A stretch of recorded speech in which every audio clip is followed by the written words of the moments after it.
रायगड, महाराष्ट्रासह देश विदेशातील ताज्या बातम्या पाहण्यासाठी मॅक्स इंडिया लाईव्ह चॅनलला सबस्क्राईब करा आणि बेल आयकॉन दाबायला विसरू नका.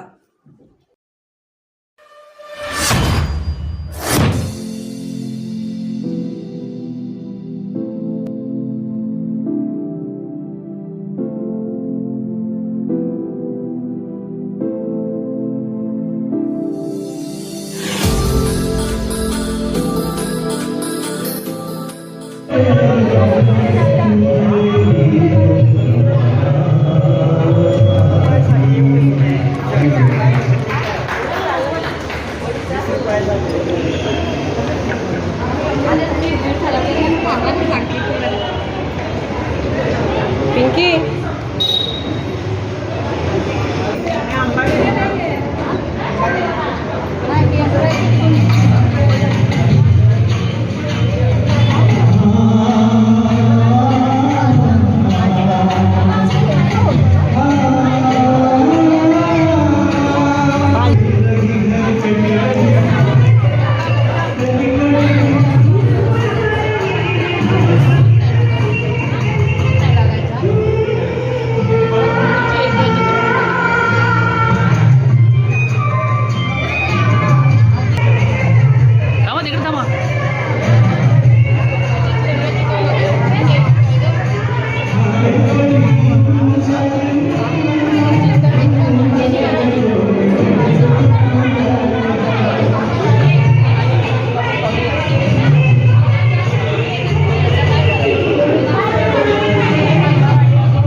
एक मिनट बेटा एक मिनट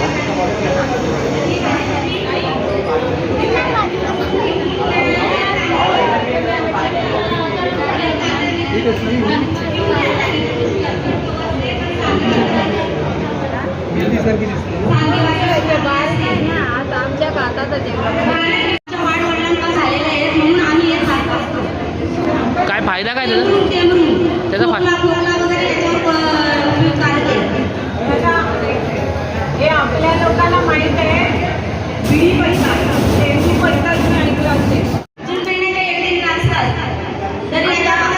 आता जे आपण मोहाच्या फुलांचे लाडू म्हटलं त्याच मोह झाडाची फळं आहेत.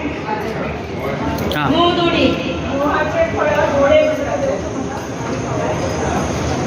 डायबिटीज वगैरे झटका वगैरे कोणाला येणे ते थांबू शकतात. तेल वगैरे असतं याच्यापासून अंग वगैरे घासल्यानंतर ते नसं आपल्या मुळे होतात. या मुळतोड्याच्या तेलापासून किंवा खाल्ल्यापासून पण रोखू शकतो.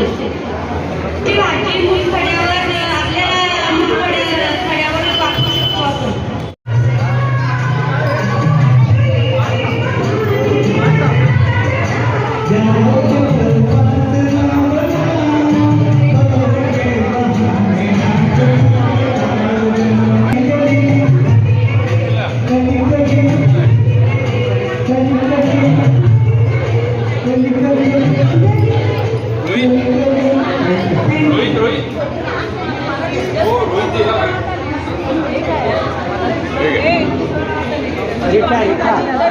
मी वृषाली संजय वाघोले, विश्वास सामाजिक संस्थेची एक सदस्य. आज विश्वास सामाजिक संस्था व श्रमिक मुक्ती संघटना यांच्या संयुक्त विद्यमानाने रानभाज्या व औषधी वनस्पती यांचं भव्य प्रदर्शन व विक्री हा उपक्रम सरस्वती विद्यामंदिर नौपाडा येथील शाळेमध्ये आयोजित केलेला आहे. आज सायंकाळी 6 ते 9 या वेळेमध्ये हा उपक्रम असणार आहे. या एकूण उपक्रमामध्ये मुरबाड असेल, शहापूर असेल, नाणेघाट असेल येथील शेतकऱ्यांनी तिथे आपल्या रानभाज्या व औषधी वनस्पती या प्रदर्शनासाठी व विक्रीसाठी आणलेल्या आहेत. आणि त्यामुळे आपल्या शहरी भागातील नागरिकांना या औषधी वनस्पतींची ओळख व्हावी, माहिती व्हावी, आपल्या युवकांना या औषधी वनस्पतीची माहिती व्हावी, या शिजवूनही आपल्यासाठी आणलेलं आहे. आणि त्यामुळे या व्हिडिओमार्फत मी इथे समस्त ठाणेकरांना आवाहन करते की संस्थेद्वारे आयोजित या उपक्रमाला जरूर भेट द्यावी. आज 6 ते 9 सरस्वती विद्या मंदिर नौपाड्यातील शाळेमध्ये या उपक्रमाचं आयोजन करण्यात आलं आहे. जरूर द्या, भेट द्या व घरपोच खरेदी करा. धन्यवाद. माझं नाव इंदवी तुळपुळे, मी मुरबाडून आले आणि श्रमिक मुक्ती संघटनेची कार्यकर्ती आहे. आज ठाण्यामध्ये विश्वास सामाजिक संस्था आणि श्रमिक मुक्ती संघटना आम्ही संयुक्तपणे आज इथे रानभाज्या आणि वनौषधी महोत्सव आयोजित केलेला आहे.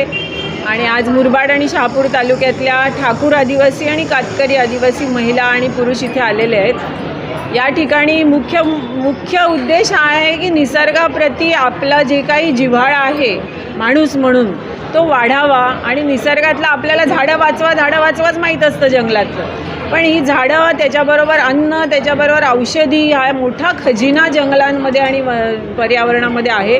तो सगळ्याकडे आपली नजर ही जास्त चौकस व्हावी, त्याची जाणीव राहावी. आणि जे लोक जंगलात राहतात, जंगलाच्या सान्निध्यात राहतात, त्यांच्याकडे असलेलं शहाणपण, त्यांच्याकडे असलेलं ज्ञान हे काही मागासपणाचं लक्षण नसून हे सुद्धा शहरामधल्या पुढारलेल्या लोकांनी एवढेच पुढारलेले आहेत. फक्त त्यांचं ज्ञान आणि त्यांचं शहाणपण वेगळ्या विषयात आहे, हे जाणवून द्यावं एवढा आमचा उद्देश आहे. आणि आम्ही जरा उशिरा पोचलो, आम्ही येण्यापूर्वी, आणि आल्या प्रचंड प्रतिसाद मिळतो आहे. आम्हाला असं वाटतं की भाज्या काही आम्ही आणलेल्या पुरणार नाहीत ठाणेकरांना, पण एक आनंदाची गोष्ट आहे की लोकांना अजूनही एवढी जिज्ञासा वाटते, याचा आम्हाला खूप आनंद होतो.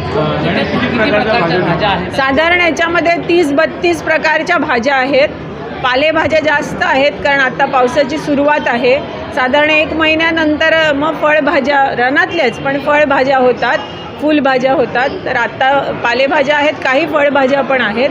आणि दुसरा एक स्टॉल आहे तो वनौषधींचा आहे. आपले एक वैदू आहेत कमळू भाऊ, ते दुर्गापूर गावातले आहेत मुरबाड तालुक्याचे, आणि ते मोठ्या प्रमाणावरती त्यांना ज्ञान आहे वनौषधींचं.